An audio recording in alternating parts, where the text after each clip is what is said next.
What was the experience like winning last year's state championship? It's a great opportunity for us to see the kids be excited for such hard work that we put into it for that group of guys. For me, personally, it was exhilarating that you know all the work that you did preseason, mid-season, during the season, panned out at the end. It was great for the college, I think, and the environment of the college itself when we won it. So it's a combination of all those things and being able to just kind of live in the moment and enjoy it as a time. I'd love to see if we can duplicate it again this year. And having the experience of playing in the national tournament, can you share some thoughts about how that felt as well? Getting there was a huge accomplishment for our program. And then playing actually in those games competitively, realizing that you have the talent, team, and resources, it's just like anybody else to be at that level. Plus playing some of the best junior college basketball players in the country. How did that experience of winning last year's state championship and playing in the national tournament compare to when you won your first state championship back in 2002? Oh, I would have thought that we would have gotten there a little bit earlier, but circumstances didn't work out that way. But the first one's always special. I mean, it's just the fact that you've done it. At that time, we never had did it anything like that in the history of the school and our men's or women's basketball program. Looking back at last year's championship team, how would you describe that group? How would you compare them to other teams that you have coached throughout your career? Just a really gritty group of guys. The chemistry on that team was really, really great.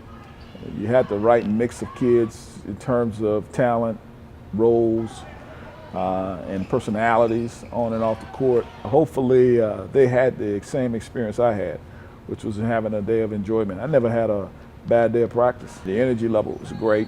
The kids actually were able to buy into those kinds of things, and when we challenged them, they rose to the challenge. You only have 4 players returning from last year's championship team. Is it hard to rebuild a team with so many players moving on? Unfortunately, that's our job on a constant basis year to year. We lost 9 players last year from a team with 13 guys, and the 4 that returning, we added 2 transfers and probably 2 qualified freshmen going to leave, so we might be in the same group at the end of the year. But it is our job to go out and recruit the guys, whether they're freshmen, sophomores, come in and compete at a high level, be able to do the things that we're requiring to do both on and off the court. Is it hard? Yeah, but it is a job. And at the end of the day, we got to make sure we're accomplishing things in the right way. We just don't bring in anybody. We want to make sure guys who do come in, they have a chance to compete. Plus, they want to compete not only here, but in the 4 walls across the street, which is in the classroom. Can you talk about some of the returning players from last season and what you expect from them? If you look from a perspective of who played the most, it would be Jalen Perry. He averaged about 8 minutes a game. I think he ended up averaging a little bit under 6 or 7 points a game in terms of coming off the bench. We were expecting great things from Canaan, Bartley. Obviously, he only played in 1 game. He broke his hand late October, but played in a game in Tallahassee, broke it again. Probably would have been a starter on that team at the point guard in front of Ahmad, probably, depending on who competed well on what day. Randy was a spot starter. He had a role to play last year. He was most of a defensive stopper. And then Glenn was obviously behind 5 pretty good forwards. He was the odd man out last as a freshman. So his role is bigger this year. He's going to have to give us some inside toughness along with the other 4 freshmen that we brought in for inside players. Who are some of the new players joining the Titans this season? Well, the freshmen are probably the most exciting ones to watch. If you look at, kid from out Columbus, Georgia, and Daniel.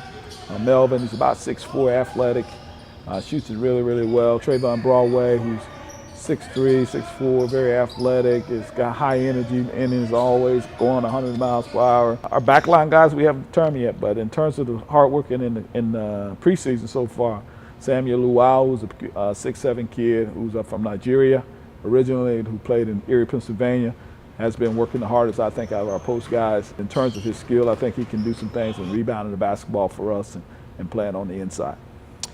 What are your expectations for the team this season? Every year is a different year. Our goal is always going to be the same. Number 1, win our conference. Number 2, win our region, and then get to the national championship in that order. However, our kids got to understand they're 4-time defending Suncoast Conference champs, and they don't even know that. So you got 9 freshmen and a couple of transfers and the guys that are back, and they got a target on their shirt. You're regional champ, you're 4-time conference champ, and everybody's going to be coming at you. So I'll be interested to see how they handle that challenge mentality-wise. I know we got skills to do that and be able to function very well, but how we mature as a team is going to be the key. Do you feel that outside expectations are higher after winning a state championship? Be honest with you, I think in terms of expectations, no one's higher than mine. Every year I think we can win a national championship. Some years we get there. Last year we got a chance to get there. I think if this group matures 10 games in, maybe I'm thinking around that area, if we string the right way, then we should be able to be there late in the year.